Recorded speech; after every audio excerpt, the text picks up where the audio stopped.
exactly. Mhm. Okay, I'm sure we'll be joined by a few more people, but maybe we should go ahead and get started. Welcome to Insight class, which is First Presbyterian's class for where our identity, faith, and values meets today's world. We're in the part of a 6-part series studying the Apostle Paul, and today's class is titled Justification by Faith, Not What You Think. There are handouts for this class and the other classes in this series that are available on the off the church website. And this class is being recorded, and like all the Insight classes, is going to be put on the web, and there's a link to that as well on the church website. Our leader for this series is Gary Connors-Boe.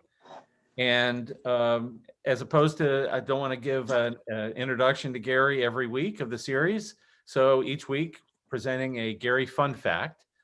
And today's Gary fun fact is that Gary, in his first church position, was impeached. I'm hoping that he'll say a little bit more about that experience and that background. So with that, thank you again, Gary, for leading this class, and I look forward to hearing about it. Yeah, I hesitated about discussing this shameful event in my life, but you know, the deal was that I grew up in the Lutheran tradition, and the youth group that I was a member of was called Luther League. And you got to be in Luther League after your first year in confirmation, which confirmation was typically a 2-year process in the 8th and 9th grade, and so you got to be in after you were 13. Mm-hmm. And the night that they had elections for officers, I was not in attendance, and was thus voted in as Luther League president by my buddies, who knew how much I would hate having to be the Luther League president.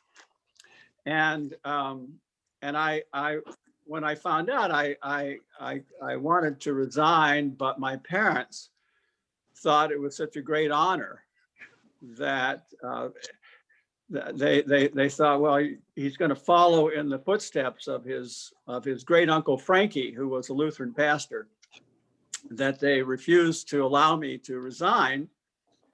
And so quite reluctantly, I accepted the mantle of Luther League president and held it for all of a couple of months until I on bowling night during the summer of, must have been 60, 61, something like that. I brought a can of Pabst Blue Ribbon to bowling night. Good for you. Yeah. That goes with bowling. It does. It absolutely does. And got caught. And our pastor, who was a teetotaler,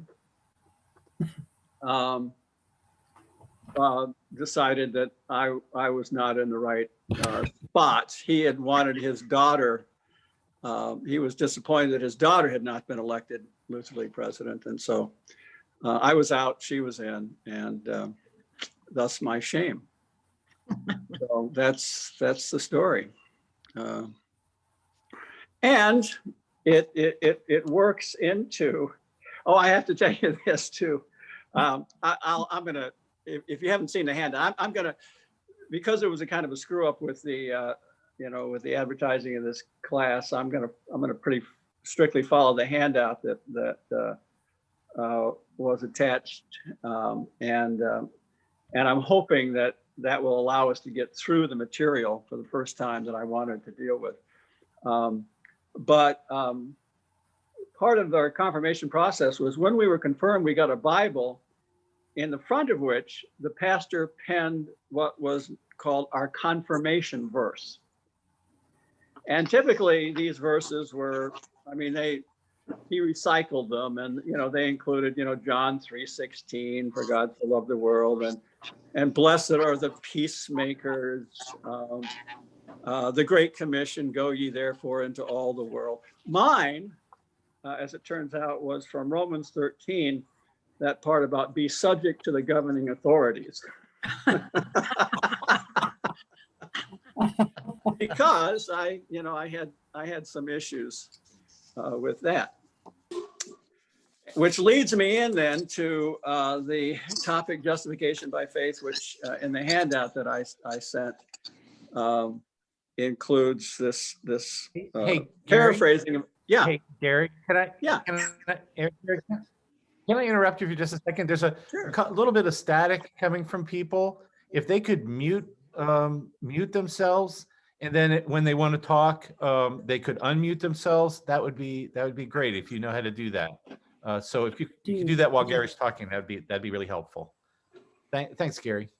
But please unmute yourself when you want to talk, because I'm anxious to hear your comments and questions. So in the handout, I have this paraphrased dialogue that really took place. It basically, I not probably word for word, but it gives a sense of what happened in class that my second year in confirmation.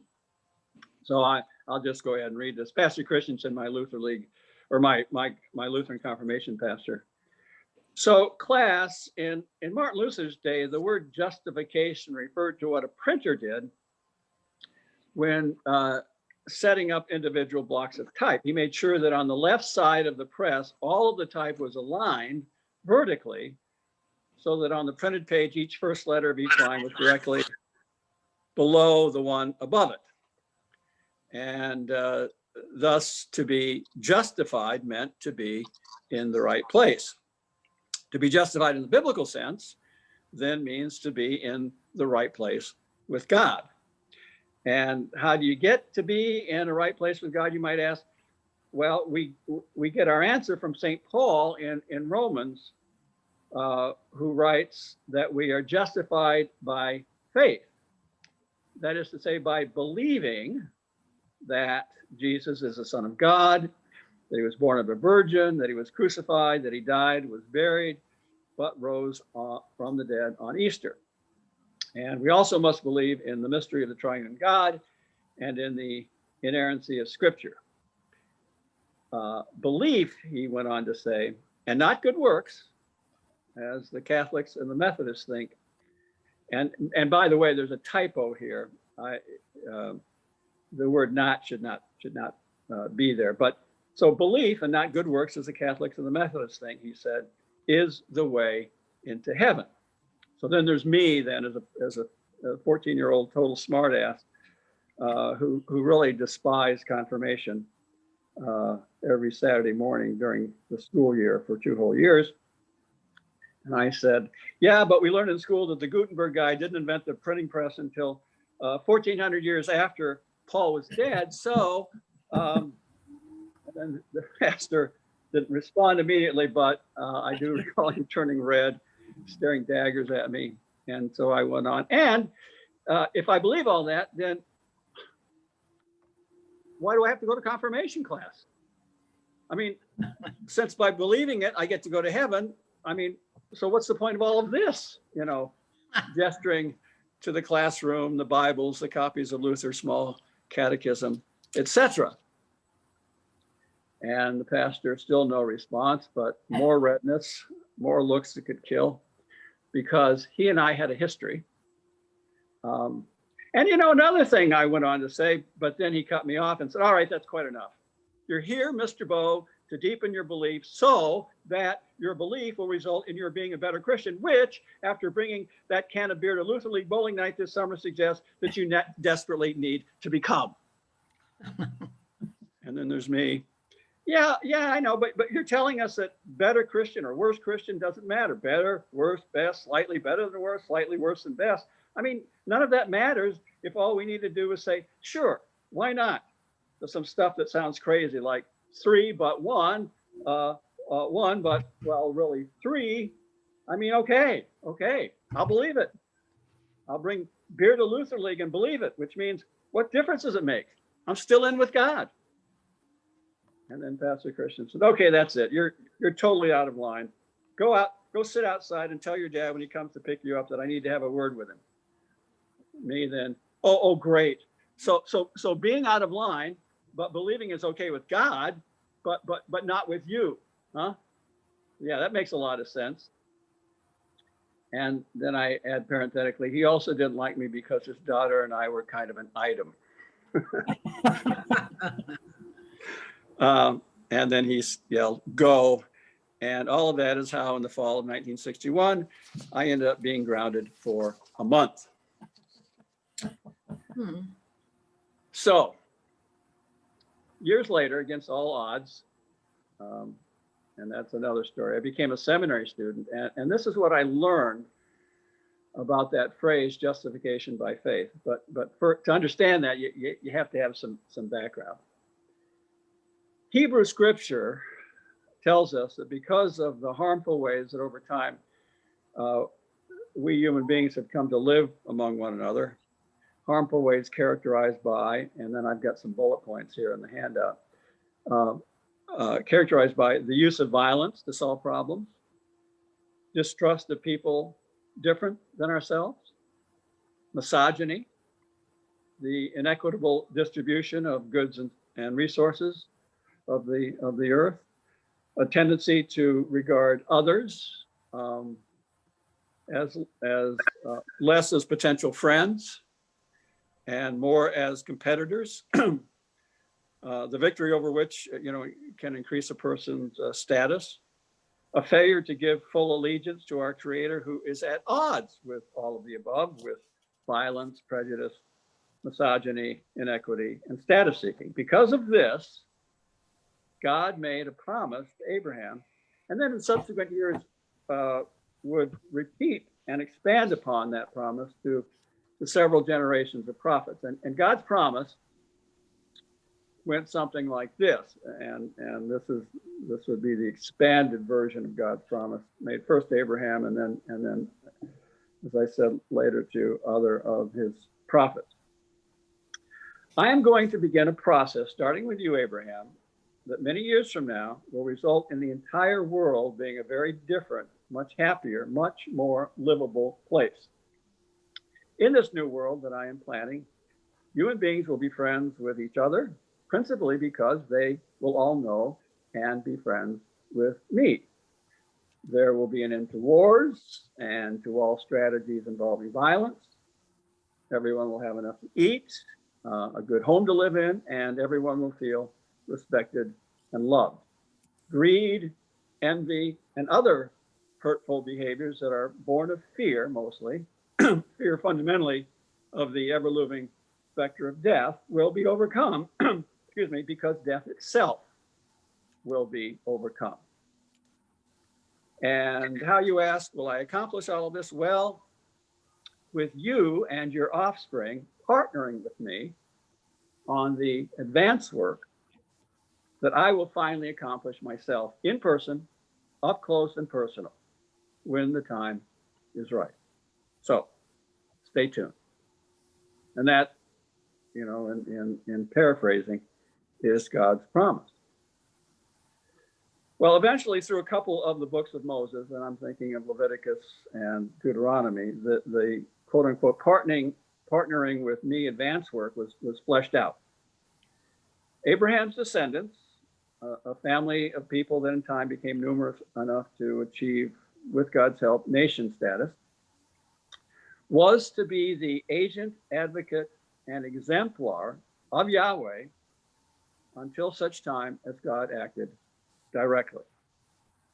And in order to keep this group of people focused and together, people who, like any other group of human beings, could become as capable of feuding and straying as the proverbial herd of cats, God regularly sent prophets to Israel and insisted that Israelites comply with the following signs that were a holy, and here I need to define holy. Holy in Hebrew doesn't mean, pious, the sort of stuff that we normally think of as holy.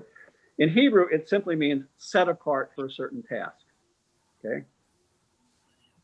So insisting that the following signs, by way of the following signs, they would be a holy people. And these signs included the circumcision of all males, prohibition against the consumption of otherwise common and mostly preferred food items, notably pork, rabbit, and shellfish. Having each seventh day be a work holiday. Having Yahweh worship centers, but without any manufactured image of Yahweh. And finally, a prohibition against asking any other God for help of any kind or showing gratitude to any other God than Yahweh. Okay, doing those things were how people would be kept together. Now, God knew that keeping Israel unified so that it could get God to that point in history when a divine act of salvation could be most effective. And the Bible talks about the fullness of time. And Jesus comes in the fullness of time. And that has to do with probably Pax Romana, the peace of Rome, with the Roman road system that allowed missionaries to travel easily. Anyhow, God knew that keeping Israel unified so that it could get God to that point in history when a divine act of salvation would be most effective would not be easy. God knew that there would be ups and downs and that corrective courses would need to be taken, but, with problems along the way, the Babylonian captivity and unfaithful kings and prophets who were killed by these unfaithful kings and so forth. But by and large, the plan worked so that by Easter morning, when the plan was finally accomplished, and historians, by the way, believe that April the 9th in the year 30 CE was the first Easter. But by this time, Jews had deep in their bones, almost in a genetic way, those signs and practices listed above. Those signs that kept them a cohesive, set apart unit. But therein lay a new problem. Why? Well, because, for example, getting a Jew to forego circumcising his or her son was unthinkable post-Easter, Christian or not. Equally unthinkable was getting non-Jews to circumcise their sons. And almost totally beyond the realm of possibility was getting an adult Gentile to undergo a painful, nonsensical circumcision procedure. Okay? So that's a problem. Also, getting a Jew to eat a pork chop was impossible, nearly as impossible as getting a Gentile to never again grill a brat. Also, getting a pious Jew to go to work on Saturday was a fool's errand. But Gentiles telling their bosses, hey, I'll no longer be able to show up on Saturday to punch the clock, that would have been a prelude to a pig slip. Further, getting diaspora Jews to celebrate national holidays or city holidays, which nearly always involve some pagan god, was impossible. However, getting Greco-Roman Gentiles to not take their kids to the parade and festival celebrating the son of God Augustus Caesar or some Mardi Gras-like event celebrating the city god was a very difficult sell. And thus you have the very wide and deep division between Jews and Gentiles, all of which is ironic because the holiness requirement, the circumcision, don't eat the kosher stuff, demanded of Israel, and the incarnation of God in Christ was for the purpose of bringing Jews and Gentiles together. Huh? And thus a new problem. And it's really not a problem that only first century Christians experience. We too, in our own time and in years past, have had problems getting Christians to be unified. In my own, from my own life experience, we were part of a group of Lutherans who came from Denmark. And there were two groups of Lutherans who came from Denmark. One group was called the Glad Danes, and the other group was called the Sad Danes. The Glad Danes played cards, drank beer, and danced. The Sad Danes, that I was a part of, did not play cards, drink beer, or dance, and thus the great crime I committed in bringing a Pabst Blue Ribbon to Lutheran League bowling night. Maybe the Glad, if I'd been a member of a Glad Dane Lutheran church, they might not have impeached me from my position as Lutheran League president. But I was a Sad Dane. When I was a Lutheran clergy person, I was aware of several rural Lutheran churches in Iowa, founded by Swedes and Norwegians respectively, that had, the members of the congregation of the census had gotten very small as a result of people moving off farms and going to the city, and farms getting bigger and so forth. But because they were founded by Swedes and Norwegians respectively, they refused to merge. Yeah. One kind of funny story, when I was in seminary, we used to make money doing supply pastoring as seminarians on the weekend, so in Ohio. And so, we could make $50 a week plus, or a Sunday plus mileage by being willing to, to travel to some little town and or some not so little town and fill in for the pastor who was on vacation. There was this one rural congregation that I traveled to. It was, I forget if it was Swede or Norwegian, but it was one of these small churches that the population of the town had dwindled, and this congregation had refused to merge with the other Lutheran church. And it was down to just this matriarch who was a big bully of a woman about 70 years old, and her family. And so they would come to church. The daughter-in-law would play the piano. She would pick the hymns. They would sing as many verses as she wanted them to sing. If she got tired of it, she'd say, "Okay, that's it. Stop."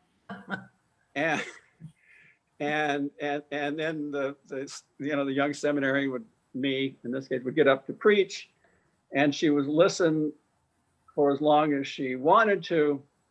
And in my case, at some point, about 3/4 of the way through the sermon, she said, "Okay, that's enough. You don't need to drag us over miles and miles of the gospel. That's quite enough. Let's sing hymn number, But that's an example of from my own life of Christians finding it difficult to get along. Well, imagine then how much more difficult it would have been for Jews and Gentiles in Paul's day to find a way to be unified. I'm going to stop here and ask if there are any questions or comments, any other experiences that any of you may have had in this respect. Don't you think too that a lot of the strictures that were put on the Jews early on were for health reasons, because there were issues with different foods causing illnesses back then, especially, and Yeah. circumcision as well.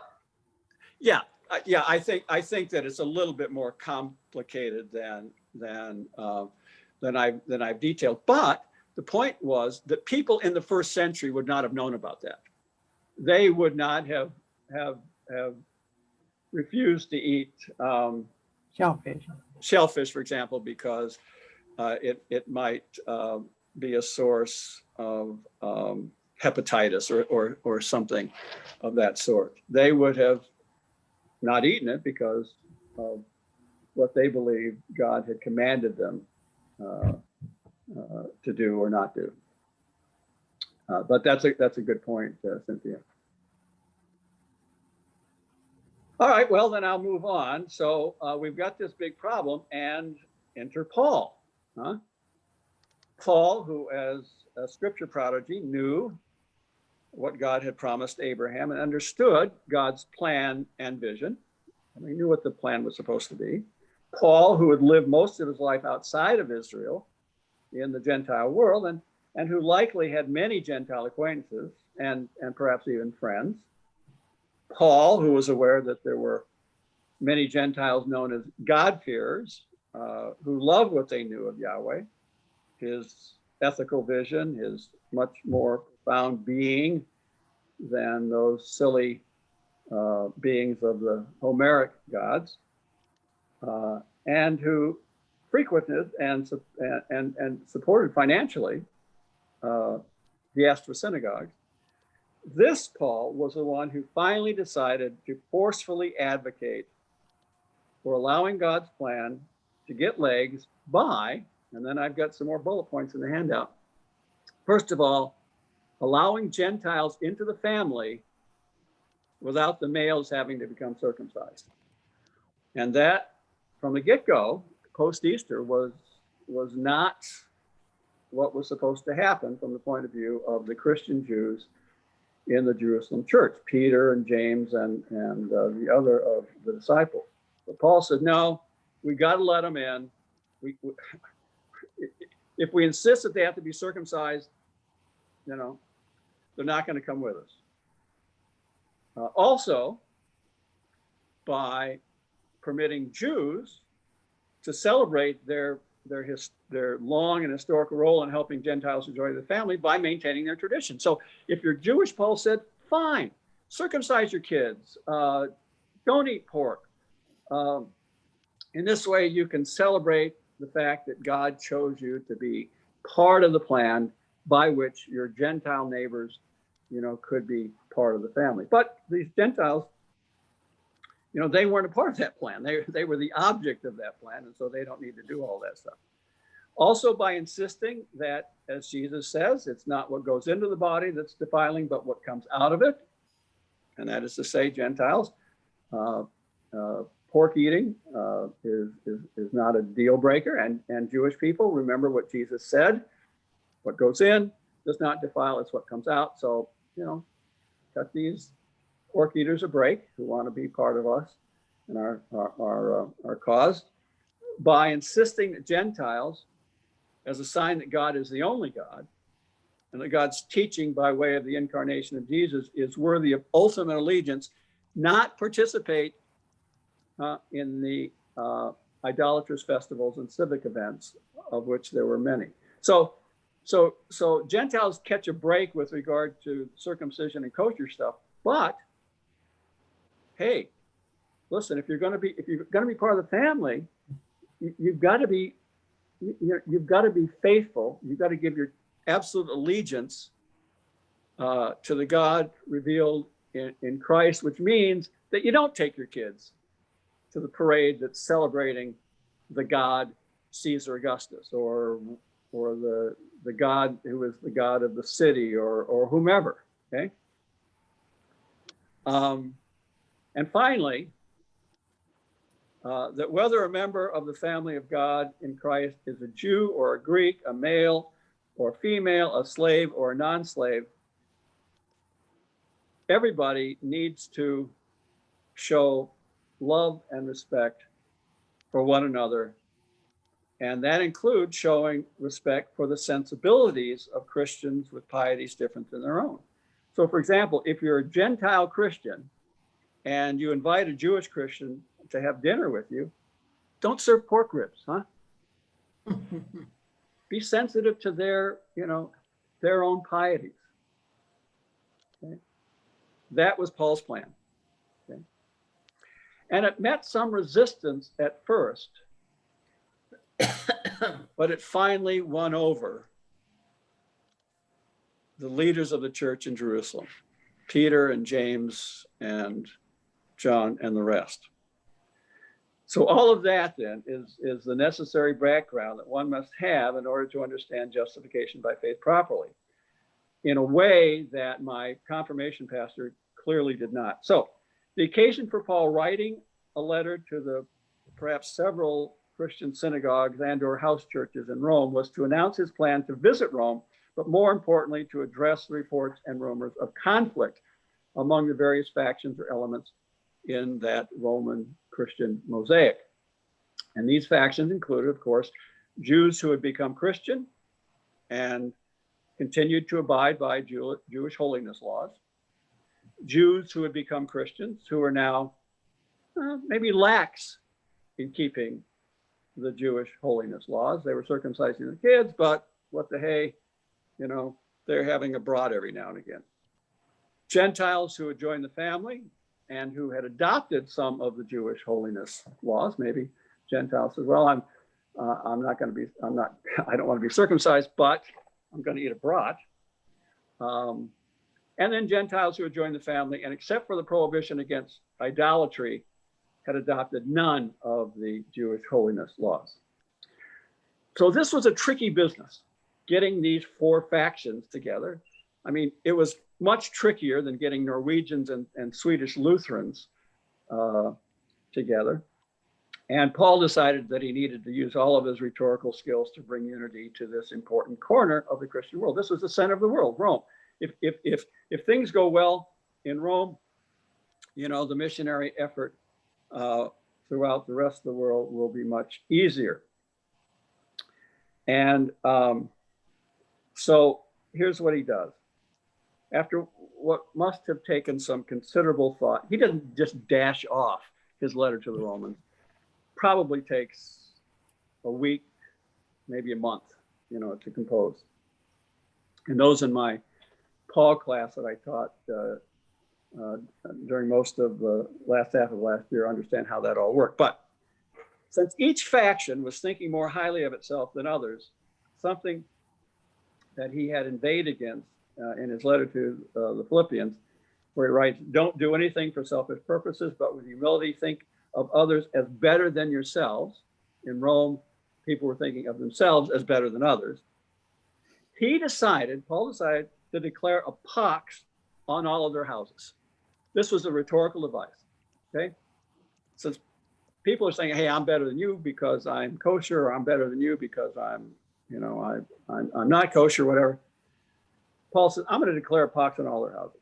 So in the first chapter, he speaks of the past and present sins of Gentiles globally, in essence saying, you guys brag that you're the crown of God's plan for the world, but I got to tell you, you very sorely needed God to have a plan to rescue you, huh? You were a mess. And in the second chapter, he takes on the Jews, in essence saying, hey, you brag that you are God's chosen people, but I got to tell you, your idolatry and your unfaithfulness in days of old are epic. And as a vehicle for God's redemption of the world, I mean, your advance work was terrible. You broke down many times and only barely made it to the finish line. That's the second chapter. And in the first part of the third chapter, he sums up where he says, none of you in your history as a people have been righteous. Now, here's the word that we need to define, righteousness. The word righteous in Hebrew, it's tzaddik, and it refers to people who care as much as God does about justice and equality. Okay? To be righteous isn't to go to church every Sunday and pray 3 times a day and whatever, not smoke, not drink, be a sad Dane. The word righteous, again, refers to people who care as much as God does about justice and equality. In the second half of chapter 3, Paul argues that despite the fact that throughout history, both Jews and Gentiles have lived against righteousness, justice, and equality, the stuff that God requires of us, that nonetheless, all people can now become justified, that is, made to be a more just individual and made to be part of a more just community of persons by way of faith in Jesus. And when you think of the word justified, think of it in the same way that you think of the word beautified. To become justified means to become a just person in the same way that to become beautified means to become a more beautiful person. Huh? And it happens by way of faith in Jesus. And the word for faith in Hebrew is umana, and in the Greek New Testament, and in the Greek, the New Testament was written in Koine Greek. The word for faith is pistis, and both of these words do not mean belief, simply belief. They mean absolute allegiance. In Latin, it's the word fide. The Marine slogan is what is it? Siempre fidelis. Always faith, always willing to give allegiance to. Okay. So we become a just people. We become beautified, justified by way of giving our total, absolute allegiance to Jesus. In the 4th chapter of Romans, Paul uses Abraham as an example of faith. And in that story that I'll remind you, God promises senior citizen Abraham, he's 66 years old or 67 when his story starts in the 12th chapter of Genesis. God promises Abraham that if he would leave his home in modern day Iraq and walk nearly 1,000 miles to modern day Israel, people in those days, if they traveled 50 miles away from where they were born, they were regarded as world travelers. God says to Abraham, travel 1,000 miles, huh? And if you do, at some later point, God said, I will make your senior citizen up until then barren wife pregnant with a son. Okay. And so Abraham demonstrates his faith in this promise, not with the top of his body, not with his head, but with rather the bottom part of his body, with his feet. And that, says Paul, that is faith. And in chapter 5 of Romans, Paul deals with the question, what will our justification through absolute allegiance to Jesus make us look like? And the short answer is, it'll make you look like Jesus. And so Romans 5 begins with, therefore, since we are justified by faith, we are in sync with God because Jesus is the one we gladly follow and obey, and from whom we have been granted the favor of a relationship with God. And thus we brag about our opportunity to share with word and example with others, all that makes God so wonderful. And not only that, but we are also proud of the sufferings that such sharing entails, knowing that suffering produces endurance, and endurance produces character, and character produces hope, and hope does not disappoint us because God's love has been poured into our hearts through the Holy Spirit that has been given to us. And that's a translation, by the way, by David Bentley Hart. So there you have it. Those are the radical and wonderful meanings of the word justification, faith, and the phrase justified by faith. My pastor got it wrong. My confirmation pastor got it wrong because the reformers got it wrong. Luther and Calvin. However, who got it right were those first Christians who, with Paul's help, did in fact become unified, did find a way through their differences, and who went on to create and live together in communities so loving and so at one with their God and with each other that they won over the world. And so I wish to add 3 final thoughts to this. As a 14-year-old, I was right about how well beer goes with bowling. But of course, was wrong about how mere belief in Christian dogma gives us a license for mischief.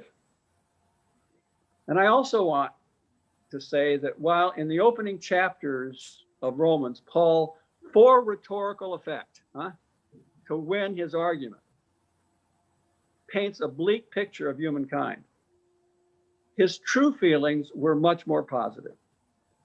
And you can see this when you read his letters to the Philippians and to the Thessalonians.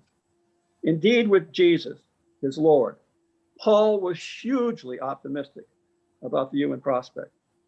An optimism that the Irish author Niall Williams expresses perfectly in his book, This is Happiness, that Margie and I are reading, when he writes, I cannot escape the feeling that folded against each of our backs are wings that can be, for some now are, and one day for all of us will be unfurled. Okay? Luther once confided that he was often at pains to believe that humans are so sinful, stinking garbage cans of sin, he said in one sermon, are so sinful, as he had sometimes written and preached. But he said, there it is in Romans, and so it has to be true because the Bible is inerrant. Failing to understand Paul's rhetorical strategy. All right. Now let's talk about it. We got 5 minutes left. What do you think? Well, I think the Bible has been distorted all through history, and the biggest problem is not really understanding it and taking it as literally a lot of times.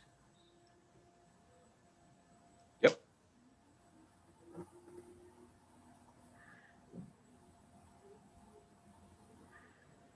It seems that way to me, anyway.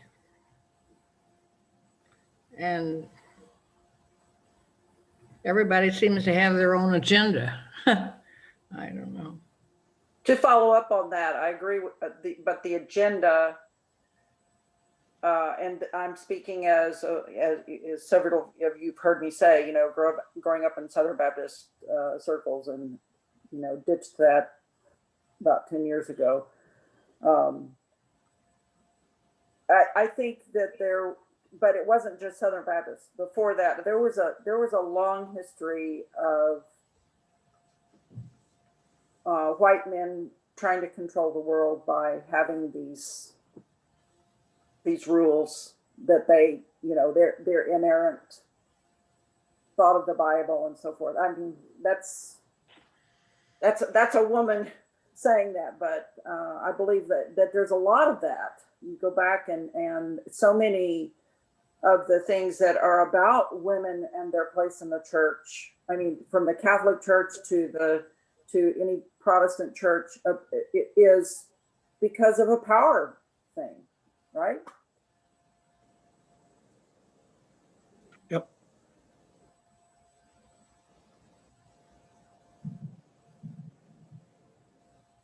Well, I think in order to have a living faith or a living church, we have to reform and we have to change and we have to make some adaptations and we have to look at a culture. I think we always have to question. I think that, you know, even pastors, I also was a Lutheran and loved confirmation because as a farm kid, that meant that for, you know, 3 hours on a Saturday morning, we didn't have to work. And I love Luther League because as a farm kid, you didn't have a social life. There was a definite difference between town kids and farm kids. But even then, I would have to say that our pastors and our leader in our little women's group were able to bring in sort of our modern world, which, you know, doesn't look so modern now, into our faith system. And I think that has been important for many of us from that area, and whether or not we kept our faith or kept our church or continue going to church or took our children to church and Sunday school. So I think it's always interesting to look at it sort of in a historical way like we're doing, but also looking at the application for us now. Yeah, I agree. And I, you know, my pastor was a product of his environment, his training, and he was a guy who went to seminary at a small college in Nebraska that was very conservative, and so he passed along to us what had first of all been, you know, taught to him, and he was doing the best he could with the knowledge that he had. Today there is better knowledge, and although it can be controversial, it is incumbent on pastors today to do what pastors of old did, and that is to say, pass along what they're taught in seminary to the, you know, members of their congregation. I think sometimes they're reluctant to do that because the congregation doesn't like it. That's right. That's exactly right. I grew up in a very rule-bound church, I guess, the Seventh-day Adventist church. And my grandfather was a missionary, a pastor who had worked in India for 10 or 11 years.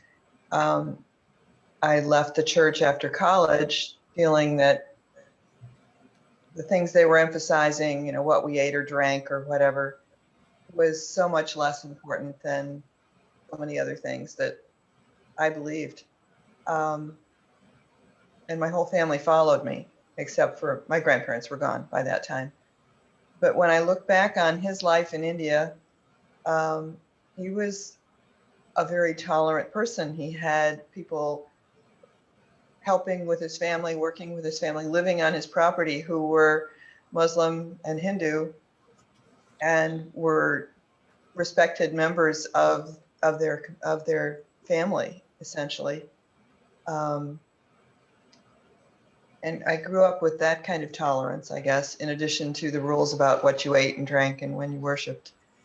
My school, my college, started out in a very liberal Middlebury out in Vermont, and then transferred out west to see what going to a church school would be like. I'd grown up in public schools, unlike most of the Adventist kids who went to Adventist schools. Out in the campus out west, suddenly I had to be a worship leader and all these other things because I was an RA. So I had to kind of squelch some of my liberalism, I guess, in doing that. But when I finished college, I decided I needed to find a church where I felt I could be fully participating and not kind of hiding certain things that I believed. And I became a Presbyterian and realized I'd gone full circle because my grandfather had been a Presbyterian in Australia before he became a missionary. So it is interesting which things you feel are important, which things you emphasize at different times in your life. The campus out west now has kids of all different faiths, and they've learned to be much more inclusive in their perspective, according to the bulletins I get anyway, the newsletters. So I don't know any Adventists around here, but I think their worldview has enlarged over the years, at least. Well, Matt, are we about out of time? Yeah, we are about out of time. Thanks a lot, Gary. Look forward to your class next week as well. And Martha, you can correct me if I'm mistaken, but I believe that the church service, because of the snow, is recorded and it's going to be released, or maybe already has been released here in a few minutes. And then there's an annual meeting at 11 that is via Zoom. Is that correct? That is correct. Although possibly not the in a few minutes part because it's currently downloading and then I have to put it on YouTube. So you may get to, sleep in and have a late church today, but it will be as soon as possible up on the church website. Great. And then at 11, the annual meeting via Zoom. Yep. Gary, I have a last question. Are Martin Luther's sermons available on the internet? Oh, gosh, I don't know that. But I tell you, if you're interested in Martin Luther for any reason, one of the best places to read him is in what's called his table talks. And that I think is available on the internet. So you might give that a shot.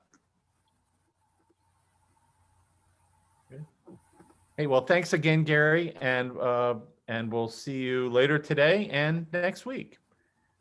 Thanks, Matt. Thank Bye-bye. you. Thank Bye. you. We're over.